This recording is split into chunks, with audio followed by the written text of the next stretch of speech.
15 yaz aldı. Türkiye'de kişiye girenler Umre ödülü var.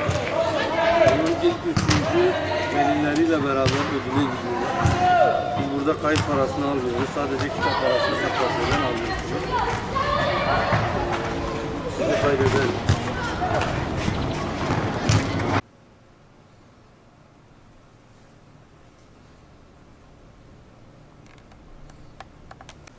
Peygamber Sevdalı platformu olarak bu sene 4.'si olarak düzenleyeceğimiz Umre Ödüllü Kotu Doğum Siyer sınavlarımız 10 Nisan itibariyle müracaatlar başlanmış olup 18 Mayıs'a kadar devam etmektedir.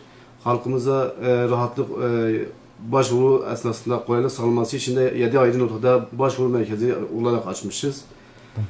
Bu bağlamda zaten Türkiye genelinde ilk 40 yetişkinler kategorisinde ilk 44'e girenlerin Umre ile ödüllendirileceği, 15 yaş altı kategoride de ise ilk 3'e girenlerin birer velileriyle toplamda 50 kişiyle Umre ile ödüllendirilmesi için çalışmalarımız had safhada devam ediyor. Ayrıca Peygamber Sevdalı platformu olarak bu siyer sınavının düzenlenmesi amacının bir tanesi de halkımıza kitap okuma alışkanlığı kazandırmak, ikincisi de Peygamberimiz Hazreti Muhammed sallallahu aleyhi ve sellemin hayatının kendi yaşantılarını nakşetmelerini sağlamaktır. Bu vesileyle bugün 5 Mayıs